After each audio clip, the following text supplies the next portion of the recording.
It's time for us to review the week, and Mark Bichachi, Philip Magal, Joy Brandam Divo joining with us, and also now we're joined by David Osiani, who's a governance consultant. Thank you for joining us. And let's start with just that, Moi Day, and it is a day that many of us, of course, remember with nostalgia for many different reasons, but one of the things we were discussing earlier on, and I'll start with you, Joy, is just the music. One thing that Moi definitely brought on board was music and choirs, which we kind of miss. I think at the point where he made a declaration and he said, when I leave, you guys will miss me. We thought it was a joke, but there are certain elements of Moi that we certainly miss. You know, the thing with Moi, he had a presence. Love him or hate him, he's the sort of guy who walked into a room and everybody knew the atmosphere has changed. He carried that aura of authority. I mean, we never saw him without that fimbo. The fimbo. And that fimbo was, it was a staff of legend. It was made of, I don't know which tusks, and had gold, and it had a sword inside. If he came near you, he could actually stab you with it. I mean, the man was legend. And were those real or myths?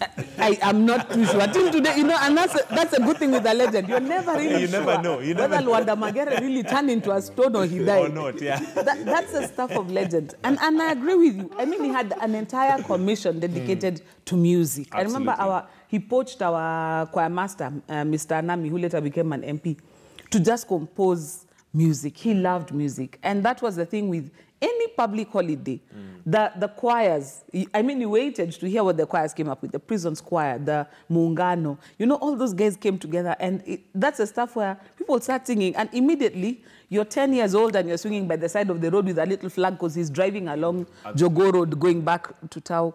It's one of those things that make you miss having a president who had that aura. There's things about his legacy that are completely nothing to write home about, but if there's one thing he actually did well, he was the figurehead of national unity. He was the symbol of authority. Absolutely, and that was one of his driving forces, unity. David Osiani, your memories of Moi, apart from just Maziwa ya Nyayo, if you partook of it. You know, Razna Ouara wrote a very stinging article against the president, but what you cannot take away from it was the fact that for some reason he had this magic wand about creating patriotism. You know, Tawala Kenya, Tawala. Yeah. So even when you would be telling him to Tawala Kenya, there was a sense of patriotism. We loved our country. We felt it. We loved our flag. We cherished it. He instilled it in us. He inscribed it upon our hearts. And so the old man deserves to be given what he deserves. He deserves to be taken from what he may not deserve. But Moi was a towering figure. He was cunning and shrewd in a nice way, politically.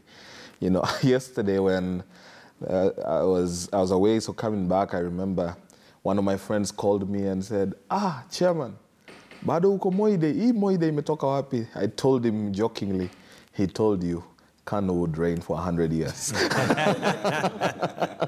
So, and you know, the high for Moi, people don't want to accept it, but it takes leadership for someone who wielded that immense authority and power to say that if I aggressed you, then I am sorry. Absolutely. If I aggressed you, if I aggressed you, he knew he aggressed some. He did. He knew that some perceived him to have aggressed them when he did not. There are some he really, truly aggressed. But to get to that point of standing in a national podium and saying, as you leave the stage, that if I offended or aggressed you, then I'm sorry. That, right there, is Christianity.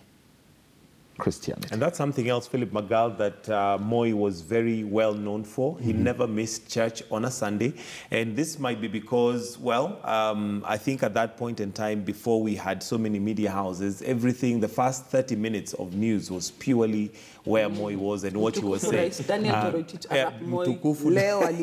Exactly. But one thing that he never missed was church. And he was very consistent on that. Something that maybe helped us also as as a Christian nation come together and rally behind him.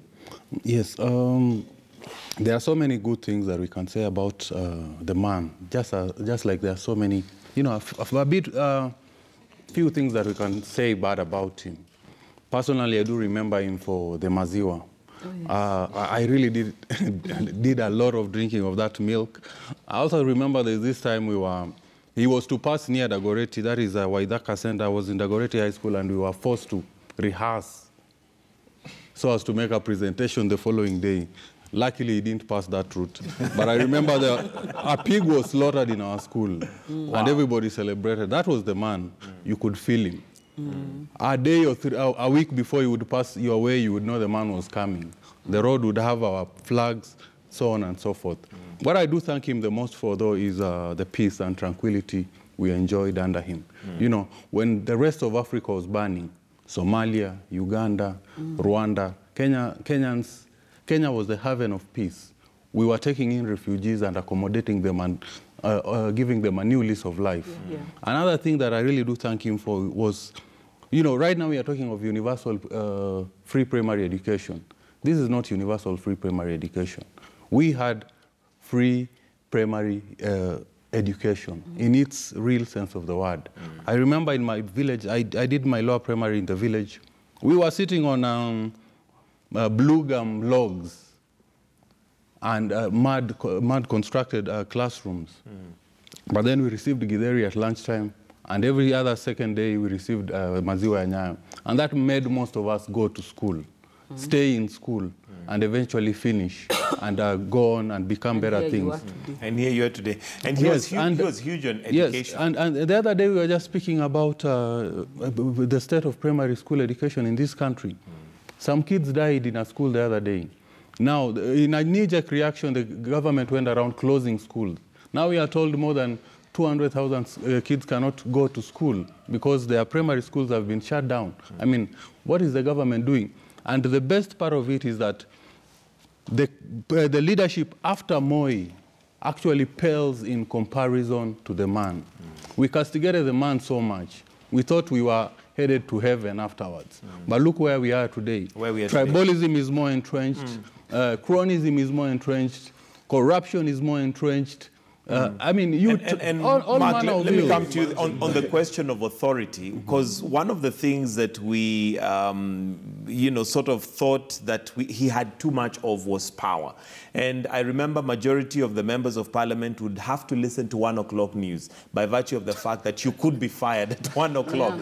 And Mark, one thing that we possibly miss after Kibaki came and Uhuru Kenyatta followed is when Moi said something would be done, there was no question about it. It was going to be done. If he had been the one who had vowed and sworn like Uhuru has sworn, corruption would be dealt with, would not be talking about it like we are right now.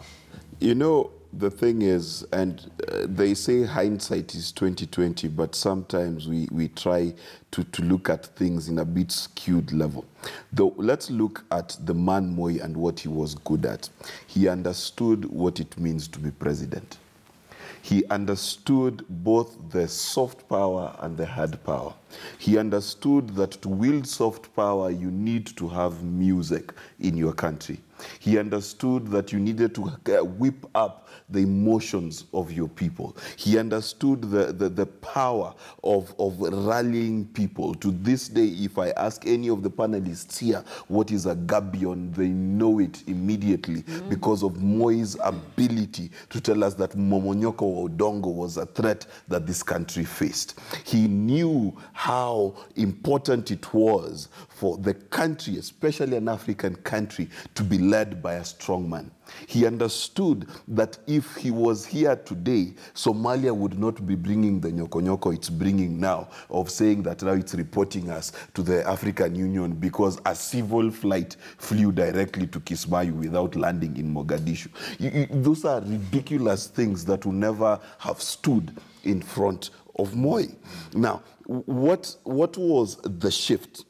The shift is this. When we transitioned from Moi, and the other thing we must thank him for, is today it is normal and it is expected that Uhuru Kenyatta will leave in 2022. If Moi did not leave, that is one of the biggest gifts he gave us. He left power. That is a huge deal. Now, when Moi left, one of the biggest mistakes that we did is we threw out the baby with the bathwater. there are things that we forgot. That news thing you're talking about what the president was doing, is a critical tenet to explaining to the Republic what your government is doing. What is the state of the nation? It was a finger on the pulse of this country. And number two, it forced Moi to react to every issue that was affecting Kenyans. Both Mwai Kibaki and Uhuru Kenyatta lag in this particular scenario. There are times when the country expects and is looking for them to give direction, to give hope, but and they're quiet. There is the other issue of statesmanship and statecraft. And I've said on this very show, one of the things that the civil service of today should be embarrassed about is the fact that the word from the sitting president of this republic can be treated like suggestions. That thing offends me to high heaven. That the commander-in-chief can tell someone, dare you pay? And they're smiling. That he literally can go to a meeting and tell his staff, where is your pen and paper? It is ridiculous. All right. It is ridiculous. Absolutely. You wanted to say something, David? I wanted to quip, as Magal was saying. Can you imagine? We did not enjoy the sophistry of infrastructure like we do today. But Maziwa Nyayo would be found in West Pokot, where Magal went to school. I drank a lot of it. Every week, twice a week, Maziwa Nyayo would be in Turkana, in the far-flung areas of this country. And yet ballot papers sometimes delay. This man, Moi. Who explained that to me like a little child? And talking about ballot papers. Another thing we don't give him credit for is that under the old constitution, he really had no constraints on his power. Yet the man restrained himself. Imagine if those who came after him were to serve us under the old constitution. How would Kenya be today? And that's the thing. It has been blamed on the new constitution, the lack of a very powerful president, the lack of a president who will say things and, you know, they are done. For instance, we even, case in point, where we have the president saying, nataka nifanye nini, I have given instructions. Joy, do you feel that maybe the new constitution is partly to blame for not having a very powerful president, like we did with Moi? It is to a large extent, because we decided when power is concentrated in one spot, it becomes ridiculous. But what we forgot was that the reason why Moi seemed to just keep looming larger than life every day was because at that time we had no end in sight of when he was going to be no longer president. And so now we've given presidents limited terms and we've given them limited power, but we expect them to perform at the same level that we remember nostalgically with the first president and with President Moi. And what has happened is the frustration you're saying. The president gets to a point where he's like, now what more do you want me to do? The constitution only allows me to go so far. Beyond here, the next thing you'll hear, it's gone to court. The next thing you'll hear, Constitutional Court has declared it unconstitutional and has thrown it back at me. And it's gotten to a place where we are expecting our presidents to be, you know, when you listen to Kenyans, to be all-powerful. But we ourselves, with the constitution that we gave ourselves, have emasculated the presidency.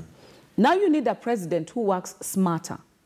And that's why the point that Mark was making earlier is something I want to build on. Demonstrating power. Moi is renowned for hiving off huge tracts of land for himself and his friends and his whatnot. But he was the guy of ukikata moja panda mbili. He was very good at demonstrating what should be done. Now that's the thing that parents know. Tunakunywa pombe kando, but we tell our children do not drink. And he was good at that. He would build gabions. He would get his sleeves dirty and get stuck with it with members of the public. And what that demonstrated was, you know what, our leaders are doing this, so this is good enough for us as well. In our current dispensation, we put a lot of emphasis on book smarts and on the paper. You know, you have this, like we were discussing off the script, we have this round table things with all the trappings of power, but nothing is actually getting done. Before you knew, if something failed on your docket, it would be one phone call. And the story is over. And this was even from the first president. I mean, the first president, Kenyatta, was the type of person, he would call a chief and says, I hear you're corrupt. People are saying Kenyatta's government is corrupt because in your village you're taking bribes. Can you take your things and report to It was sorted out right there. But try and do that to a chief I want now. us to move You'll on to go something to else. court. I think the presidency today is very powerful. Do not be fooled. There's just a difference in persona. Moi was no nonsense. Uhuru is a good guy. You know, he's just a good guy who sympathizes with you before he fires you. He thinks, what are your children going to eat? You know, Uhuru is just a good guy. Moi had no time to think about what your children will eat. You have stood in his way, you're out. Uhuru can give you chances. You know, that 70 by 7 times in the Bible, forgiving 490 times, that's Uhuru, that wasn't Moi. The presidency as is today is still absolutely powerful. And the difference in personalities has its good and its bad. It's just like at Safaricom, you will have the Kolimo kind of leadership and Michael Joseph, diametrically opposed styles of leadership. One is a bit more human-centered, that's what is in Uhuru. Another is a bit almost autocratic, that is what was in Moi. And so there are things to blame for that kind of leadership. There are things to appreciate for that kind of leadership. There are things to do both for, even in this kind of leadership. Just give me 20 seconds. Please, because I now want us to move on to other things. There's individual in the presidency, but there's the office of the presidency. And we cannot be remiss, even if you had the nicest president, his instructions to the executive are law. And this is the thing where we keep playing around with. The president cannot tell civil service, pay people their money, and 4 months later, it's not been done. Because they know he's a good guy, he will not fire them tomorrow. There's a big difference. When he fires 3, 5 after instructions. The presidency should be respected as a matter of national identity. That if we selected tomorrow a blind, deaf, mute, nice guy, who cannot speak or talk, but can nod his head, that nod should be considered law. It should be considered as important as gravity in this country. And that is one of the things that this Jubilee feuding has brought to this country. That the president can say, can the members of parliament focus on X, Y, Z? And the members of ODM will listen to him more than his own Jubilee Party members on the Big Four. All right, let's move on to something else. And I want us to look at, Nairobi County. We have Elachi's return to office, which, of course, left attempted. Well, she did say that she's returned and she sat, although there was a lot of damage done. Let me start with you, Magal, from a legal perspective. The law already declared that she is Speaker of the Nairobi County Assembly, but we still see that happening. Where does that leave us? Again, when we talk about authority, it looks like the law, is something that cannot be respected anymore. Blatant disregard of our laws. Absolutely. And, the Uhuru set the tone. Uhuru and Ruto set the tone. They have repeatedly contravened court orders. Now the MCAs can do the same and get away with it. The court ruled that Elachi was unprocedurally and unlawfully kicked out of office. And she should have been back in that office a long time ago. Even now that she's back, it's due to political machinations. Sonko seems to have fallen out with this leader of majority, and it's for that reason that to punish him, he's bringing her back. You know, it's not due to, it's not by dint of law, but rather by personal fiat. It is a worrying situation. We've seen this play out again in Taita Taveta, where MCAs are a law unto themselves. And this is the devolution that we want to work for us. These are the same people that our court is telling us we should give more money. I think we need to really look at who should be an MCA and their educational qualification and many other things. Otherwise, these are the people who are going to take us to ruins. Joy, looking at devolution and where counties are right now, and those are two examples, just to name a few. We've got Nairobi and now Taita Taveta. The question is, we seem not to have gotten our act right, despite the fact that now we are almost, 10 years into the new constitution, yet we are talking about changing it again, and we still have not even been able to get what is already there right. There are some things that we allowed politicians to get away with that are now coming back to bite us. There's the point that Philip makes about the quality of MCAs that we attract. MCAs are a mutation of what used to be councillors before.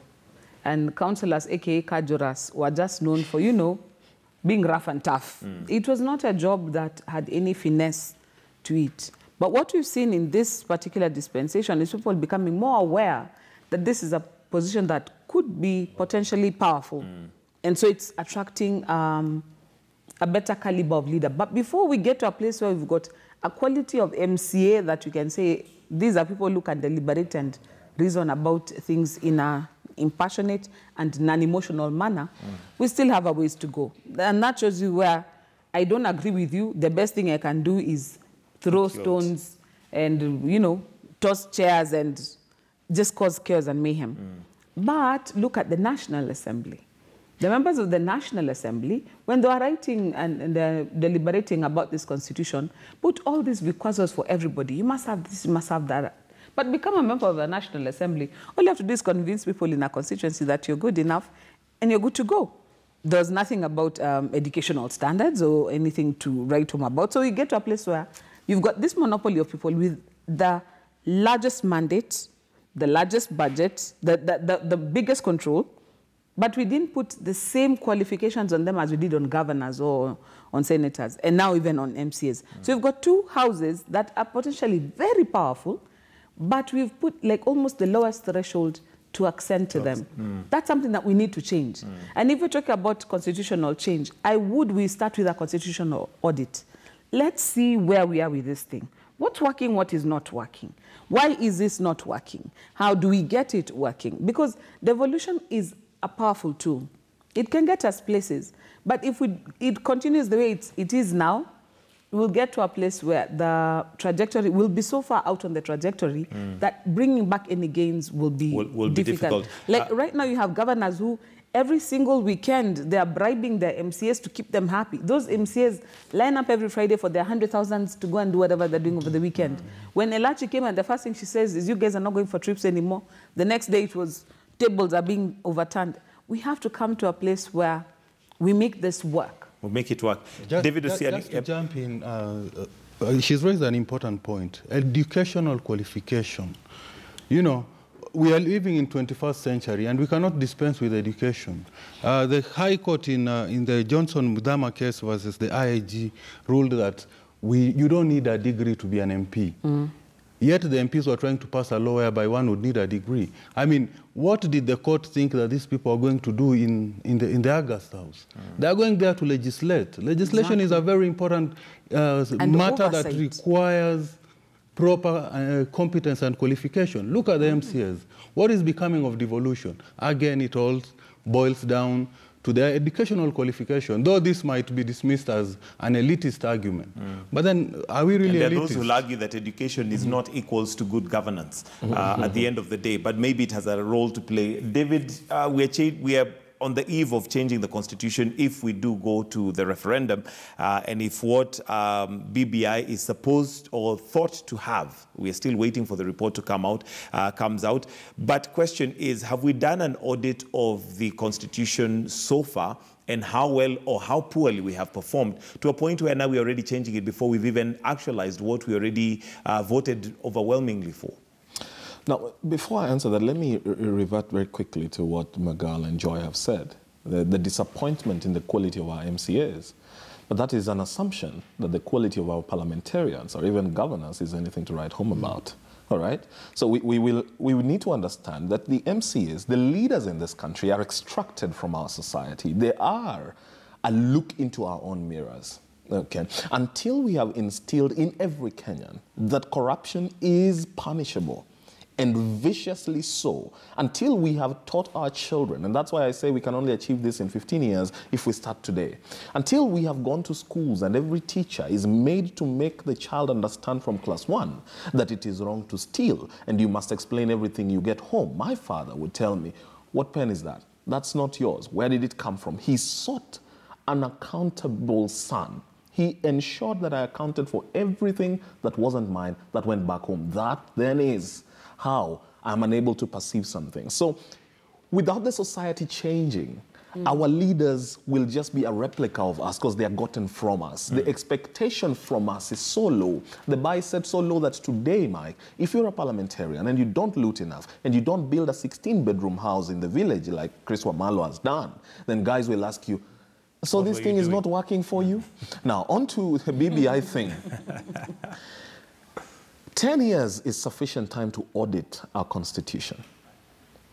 I side with, Katiba Institute in saying that our constitution is probably the best constitution we have. It is wholesome. We just have refused to implement the spirit of that constitution. We are the only country who have even decided that we will write in the constitution what it means to behave well. Chapter 6. What it means to have integrity. What it means to be a leader. And yet, we have a very useful tool called Certificate of Good Conduct, good behavior, that DCI should be able to give you before you become a parliamentarian or even an MCA, before you run for political office, for example. But everyone has it, including people who are thieves. How then have they made it there? And I look forward to Kinoti being able to sternly tell people in 2022, no, you have not behaved well. You are corrupt. We have found this about you. For that reason, we will not give you a certificate of good conduct, which is a prerequisite for you to run for office. We are a country that has a wonderful constitution, but the spirit of that constitution has not been met. Yes, there are things that may need to change, because the reality of our country also is that we are an ethnocentric country. We think tribe before we think something else. It's going to be work towards ensuring that we can think of ourselves better. When you tell me your Mike, I'll go, Mike Nani? All right? Yeah, your name betrays you. Yes, your name betrays you. And these are things that are kept away, but they are realities we must confront. That I must be able to appreciate Njeri for who Njeri is, and she must know that I am Otieno, and it is satisfying and making us happy. That our parents must not continue inculcating in their children the fact that you can't get married in this place because of that reason. That's going to be a lot of work. But then, because that is our present reality, we need to put measures in place that addresses the very source of conflict in this country in every election year. Have we found a way? I really look forward to the proposal by BBI. I will not pretend that I know. I have seen it bandied around, even by ODM MPs, Jubilee MPs, Kieleweke, Tangatanga are saying this. But I look forward to the proposal from them. There are many, many other things. How do we deal with corruption when sometimes the judiciary has become the stumbling block? How do we propose to deal with many other issues, holding governors into account? When a governor dies, some of the things that have been a problem recently until we've had to run around helter-skelter. So fine, we are saying that a governor who is taken to court has to resign. What happens to an MP who's corrupt?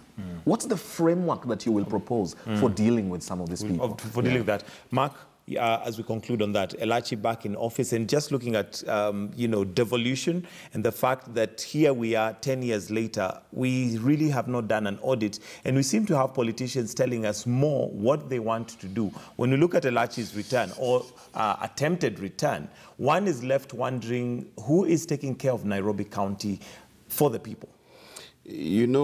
One of the myths that I would like to bust is that corruption and bad governance is perpetuated by those who didn't go to school. When I look at NYS1, NYS2, yeah, fine, there's one hairdresser here, there's someone who lives in Naivasha there. But at the top of the ticket is usually a PhD. That's true. Thank you. If you look at Kimwarer, you look at all these things, let me tell you, when you take a thief to school, they just become an educated thief. These MCAs that we say they are not qualified, most of these people have degrees. We know. It is not the degree that changes the person. And now that brings me to Elachi. Before you go so far, can I ask, can a teacher treat a patient? Can a teacher treat a patient? Yes, or can a doctor draw an architectural drawing? It depends on what kind of treatment it is. If it's Homer, yes, she can. But you divert my attention. Yes. Beatrice Elachi was reappointed by the courts many moons ago. The issue was the fact that the MCAs refused to accept her. The reason why has nothing to do with their education. It has everything to do with their greed. For Guyo, the return of Elachi meant the end of trips. That's what it meant. It has nothing to do with what was good for the people of Nairobi. In fact, in dismissing Elachi, they did not ever show us once what has Elachi done against the people of Nairobi County for her to be dismissed. But this is the thing that breaks my heart. That on video, on camera, we have leaders of this republic who are physically destroying public property, which is a crime. Now, you want to know what is dangerous in this country? What is dangerous is that the people who are caught on camera doing that are as free as you and I today. That is what the problem is. That you can take the step of destroying property that Osiani, Brenda, Magal, and myself paid for. With our parking fees, with all of those things, destroy it in our eyes. And remember, we selected and elected you to represent us. Destroy it before our eyes. They've destroyed it on your behalf. And walk as free as the rest of us who've done nothing. And I'm told we're out of time, but it's interesting that this comes back to where we began, with authority and power. And during Moi's time, these were people who possibly would not be working today if they were caught on camera. But because of where we are today as a society, whether it is because of the Constitution, whether it is because we have a president who says and backs but does not bite, David Osiani, your closing comments on where we are as a country and what we need to do. 2022 is fast approaching, and the truth of the matter is, when we look at how our leaders treat us right before our eyes, there's evidence on camera. It is not about us, the Mwananchi. It is about them. Foremost, I don't want us to underestimate the value of education in leadership. I think a degree today has become the very basic, because you cannot rise to some of these houses to think and even draft any legislation without education. So yes, they are badly behaved, including PhD holders, very badly behaved, but that does not negate the importance of education. And now onto your question. You remember that Kirimino lady, MCA? Yes. It is criminal. Piripiri commercial. You know, I remember tweeting when Elachi was being kicked out, when the MCAs went, anatunyima trips, lakini yeye anaenda. Aende nyumbani sasa. All right? You are not going to give us trips, Madam Speaker, but you are constantly on the trips. So you blame both. If that was what Elachi was doing, she's just as wrong as they are. It's wrong. It's greed. Can we have leadership? And leadership comes from doing what is right, regardless of whether you have the power or not. Of course, our Constitution has changed many things. It has denied, some actions being taken unilaterally. You can no longer do a few things some type of way, but then there's administrative action that doesn't stop you. If, for example, the president is the hiring authority for cabinet, how can you be undermined by someone you hired? Why? Because Tangatanga have said that they will stop you from appointing a new cabinet secretary in parliament and bandy around their numbers. Are you high on octane? I mean, it must be possible to have some sort of administrative action to set the tone for what must and must not happen. I have constantly given examples of the judiciary when they thought that Gladys Bosholei had not been working right in her office. As the Chief Registrar of the Judiciary, Willie Mutunga did not wait for going to court, due process. They said the Judicial Service Commission, not even Willie Mutunga, the JSC said, we hold you culpable for the mismanagement and embezzlement of funds in this office. For that reason, we have terminated your contract. Go to court, we will be happy to pay you your dues, but you're not going to sit here and continue perpetuating some of these things. And so, we have a long way to go. Some will need the Constitution, some not. There are people in office. We have a new Constitution, but Michuki was in office under the new Constitution. Listen, Fred Okengo Matiang'i is in office under the new Constitution. We need to carry a bit more of us into the office for the sake of service. All right, Philip, your closing remarks. Last week we were at the World Championships, Athletic Championships, and Kenya did pretty well. And yes. I didn't hear anybody talk of regional balance. I didn't hear anyone talk of public participation. I didn't hear anyone talk of... Philip, you're a genius. And I think it is the same spirit. We started with athletics. Nobody is questioning Choge's tribe. Yes. We are not saying why aren't Luyas there. Yes. Why can't a Luya go there and break a record as well? I think it is with the same... Because the chicken eating competition, yes. Maybe, but anyway, carry on. It is with the same spirit that we should address important matters like leadership. Yes, passionately. Voting MCS, voting for governors, voting for MPs. He's given an example of Gladys Boshole. She was kicked out of the judiciary. Where is she right now? She's a member of parliament, isn't it? And whom do we blame? We have to do away with this tribal mentality. Again, in honor of Moi, do away with ethnicity. Do away with politicization of office. And I stand with my point that education is important. We cannot have fundis drawing architectural designs. We cannot have teachers acting as veterinary officers. We need people who are properly qualified in order to deliver. Otherwise, we'll continue with this rule of the jungle within our county assemblies, as we saw last week in the... Remember, in the US, yes. I haven't given my closing remarks. From Mark Bichachi. Every congressman has written a book. Do you know that? And then we want to undervalue the essence of education? Come on. Mark Bichachi. No one undervalued the essence of education. I just said education is not a silver bullet. It's not a silver bullet either. Corruption. You know, I think but it could be a minimum, a threshold. No, it should be, but it's not going to protect you from stupid. You understand? It's not going to. And the truth of the matter is this. This country needs to sit down and reason together and ask ourselves, what are the things that we can agree on? And this country needs to agree that first and foremost, the fight against corruption must continue high and low. It must continue in the trenches, in the cities, in the towns, and in the villages. It must continue. And we must be very clear that as a bare minimum, for anyone to hold the title of leader in this country, they must be as pure as an angel when it comes to matters corruption. That certificate of good conduct should only be issued to those people who could raise their noses in disdain at the mention of a corrupt deal. That is what the minimum standard should be in this country. If you want to solve 99% of the problems in this country, fight corruption. If you want to have roads to your house, fight corruption. That is the biggest thing that we need to do. Now, here's the thing. Those ones who have become apologists for corruption are now a bigger danger to this country than Al-Shabaab.